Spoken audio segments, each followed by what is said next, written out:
자, 좀 쉬었다 갑시다.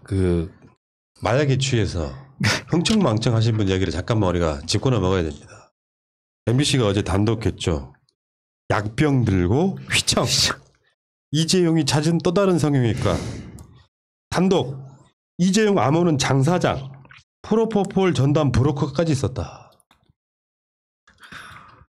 내가 그래서 부자가 3대 못 간다고 이야기하는 거야. 사실 이병철은 존경받을 만한 지점이 분명히 있는 사람이잖아요. 그 시대에 그런 인물이기 때문에 우리 취향에는 안 맞지만 뭔가 일구고 뭔가 했던 거는 그런 사람이라고 생각하는데 3대째로 가면 이렇게 되는 거야. 왜? 목표가 없거든요. 랜덤으로 태어나서 인생 자체는 뭐 있어요? 그러니까 뭔가 자극적인 뭔가를 찾게 되는 거지. 근데 2대째도 많이 하셨잖아요. 자기 아버지는 그렇지. 내가 너희들 때문에 즐거웠다 뭐 그랬죠. 네. 똑같네 아저씨. 근데 이게 지금 더 문제가 있는 게 작년에 이제 재작년이구나. 재작년에 이제 이런 프로포폴 관련해 가지고 한번 언론에 타고 좀 조사가 있었는데 그 이후에 병원을 바꿔서 이런 행동을 했다라는 거잖아요. 그러면 결국에는 중독이 된 것이다. 그러니까 정말 이거는 좀 심각할 정도. 본인들은 정말 합법적인 정상적인 의사 처방을 받아서 투여를 했다라고 하지만 아니 정상적인 의사 처방을 받았는데 왜 본인이 그 병원을 왜 들고 다니시는지 알 수가 없고 상당히 좀 이거는 제대로 좀 조사를 해야 되고 그때 당시에도 보면은 이재용만 좀 완벽하게 끝난 건 아니지만 빠져나오는 상황이었잖아요. 그때 병원장이라든지 간호조무사 모두 실형을 받았었고 또 애경산업 대표도 역시 마찬가지 징역형을 받았는데 이재용 용가리 통뼈는 수사심의위원회 요청을 해가지고 지금 그걸 기다리고 있기 때문에 상당히 이재용한테만 관대한 법원을 다시 한번 하긴 하자. 그러니까 지금 이재용의 호칭은 오늘부터 바뀝니다. 장사장으로. 삼성의 장사장 회장님 뭐 이런 거지.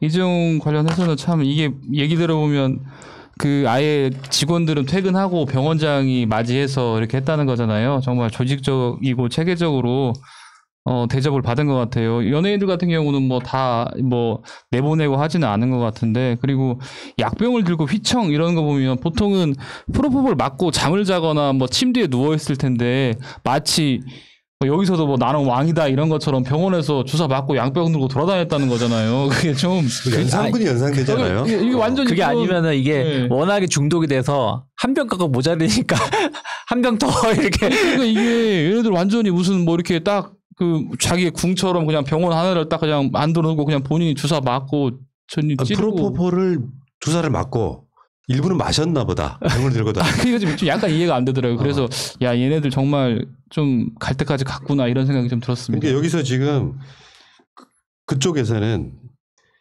정상적인 진료 과정에서 맞았다 프로포폴을. 이 부분은 그 당시에 그러면 어떤 프로포폴이라고 하는 게 실제로 굉장히 기분 좋게 잠을 자게 하는 그런 용도인데 여기 연예인들이 나중에는 이제 환각의 용도로 그러니까 이게 오남용이 될 수 있는 대표적인 사례여서 근데 그게 진료 과정의 일부였을 뿐이다 이렇게 얘기하고 있는데 문제는 이게 이제 수사를 용인 동부경찰서에서 하던 거를 경기 남부청으로 이렇게 수사 주체가 바뀌면서 살짝 이 사건을 덮은 느낌이 나잖아요. 근데 프로포폴에 관련돼서는 기존의 마취제 같은 것들이 약간 구토, 오심 이런 게 있는데 이게 그런 부작용이 없는, 그리고 다음날 다른 마취제는 숙취 이런 머리 아프고 이런 게 전혀 없는, 그래서 지금까지 알려진 마취제 중에서 가장 좋은 걸로 알려져 있고, 근데 삼성과 이재용도 그렇고 이부진도 그렇고 유전병이 있습니다. 그러니까 아마 이 수사는 좀 난항을 겪을 것 같아요. 왜냐면은 어떤 치료 목적으로 했냐. 둘 다 오남용한 걸로 저는 생각하는데, 그리고 프로포폴 없이는 거의 하루도 견딜 수 없는, 여기에 너무 이제 중독돼서. 그렇죠. 그러니까 프로포폴이 원래 중독성이 없다고 하는데 마약에 비해서. 지금 감옥 잘 갔네 그러면은. 그렇죠. 끊을 수 있는 이번에 금단 현상 좀 이겨내고 이번에 새로운 사람이 돼서 나올 수 있습니다. 내가 옛날에 담배 끊으려다가 감옥에 한번 가볼까 한 적이 있었거든요. 강제 끊잖아 그게. 담배를 얼마나 많이 피셨길래 감옥까지. 농담이에요.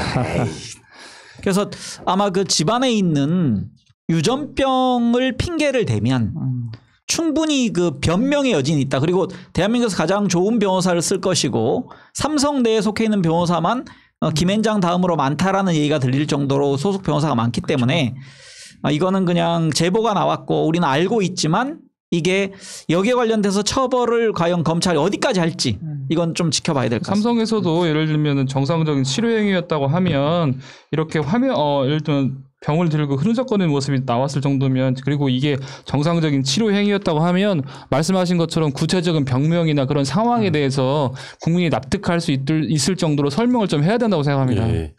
그 병원장한테 전화를 합니다. 브로커가. 오늘 장 사장님 가십니다. 이렇게 하면은 병원 원장이 야 직원들 퇴근해 빨리. 그래놓고 이재용만 딱 욕을 하는 거면 굳이 치료를 목적으로 하면 이렇게 할 이유가 없잖아요. 그렇죠.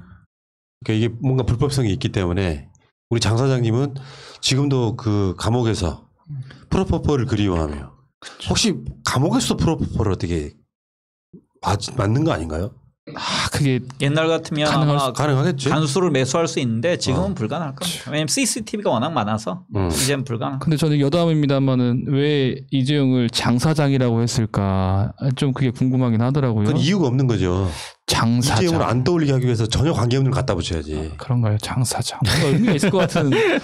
프로포폴을 가장 많이 맞다. 짱이다. 짱사장이 순화된 게 장사장이 아닌가 뭐 이런 생각. 그 토론 한번 2시간 해볼까요?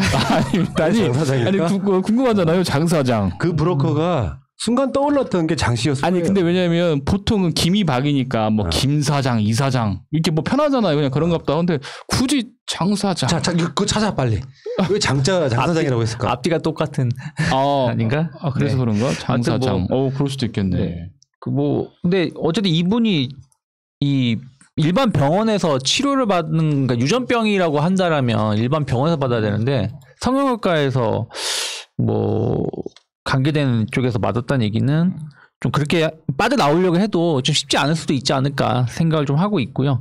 그리고 어쩌면 유전병일 수도 있고 또 반대로 생각하면 극심한 스트레스 다시 한번 구치소에 들어간다라는 교도소에 들어간다는 극심한 스트레스 정신적인 스트레스 때문에 맞아요. 맞지 않았을까? 맞아요. 아까 그 군하님 부자 3대 못 간다는 말처럼 의욕도 없고 거기다 플러스해서 극심한 스트레스에 항상 놓여 있고 그다음에 정말로 이게 정치인도 아닌데 항상 매스컴에 주목을 받고 있고 행동 하나하나가 뭔가 평가를 받는 상황에서 그런 부분들은 조금은 그냥 이해를 하기보다는 좀 그런 동정심 정도로 생기는 것 같습니다. 사실상 삼성이 대한민국을 지배한다고 보는 시각도 있잖아요. 그런 생각하는 사람도 이재용이 있죠. 지금 옥중 경영하고 있는 이런 분위기일 거고 당연히 이제 그 법적으로는 지금 삼성전자 이사회가 이재용을 해임하라.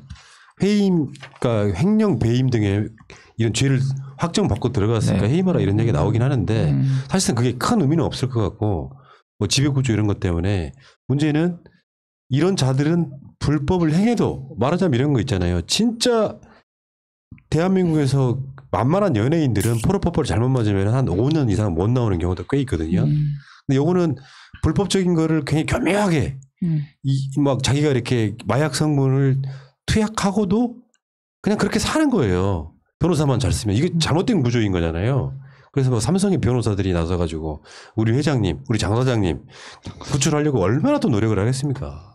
이재용 회장 기분 나쁜 거 아닌가요? 자기 부회장인데 사장이라고 해서 기분 나쁘지 않는지 모르겠는데 그리고 이제 삼성전자 이사회에서 이제 저기 부회장을 해임해야 될 것 같은데 일반적으로 보면 수사를 받는 공무원이나 이런 분들은 수사 개시만 돼도 바로 그냥 인사위원회 열어가지고 뭐 물론 사안에 따라 좀 다르겠습니다만 뭐 음주운전이나 기타 범죄 같은 경우는 뇌물이나 연금 범죄 같은 경우는 수사 개시 통보만 받아도 바로 직위 해제하고 일단 기다리게 하거든요. 교수님들도 거의 그렇더라고요. 근데 이 같은 경우는 뭐 형이 확정됐음에도 불구하고 나름대로 삼성전자라고 하면 사기업이지만은 우리 사회에서 차지하는 어떤 공적 영향이나 이런 것들은 뭐 사실상 막강한 거 아니겠습니까? 15%의 네. 대한민국 돈을 벌어들인다는 삼성전자입니다. 그럼에도 불구하고 대한민국 국민들이 이렇게 눈을 벌겋게 뜨고 보고 있는데 이사회에서 결단하지 못하고 그러니까 저는 제가 봤을 때 이 보도가 궁극 장기적으로는 삼성도 전문 CEO 체제로 가야 되고 그래서 그런 초석이 돼야 이재용 되죠. 결론적으로 말해서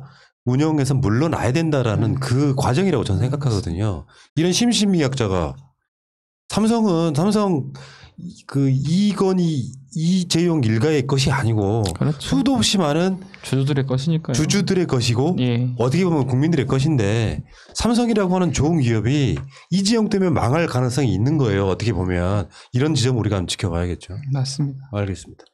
자, 이재용 씨, 우리 장 사장님, 아이고 참 감옥에 들어가셔가지고 프로포폴 끊으세요. 이게 뭐 사람이 한번 마약이라는 건 그런 거잖아요. 한번 손대면 벗어나지를 못하니까 마약과 도박은 국가가 그래서 금지하고 있는 겁니다.